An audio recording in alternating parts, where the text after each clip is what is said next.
Næst vindum við okkur í tungumálakunnáttu og Lísa er íslensk og íslenska er hennar móðurmál. Byrjum þar. Kann fleiri tungumál, þannig að við bætum við enskunni til dæmis. Þar er hún framúrskarandi.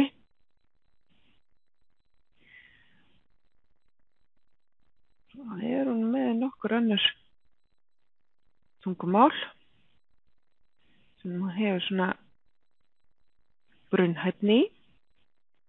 Það er norska. Svo er hérna langur listi af ýmsum tungumálum.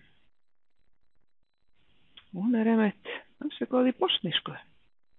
Allan með grunnhæfni. Og þá er tungumálakunnáttan komin. Þetta er mjög mikilvægt að fylla út.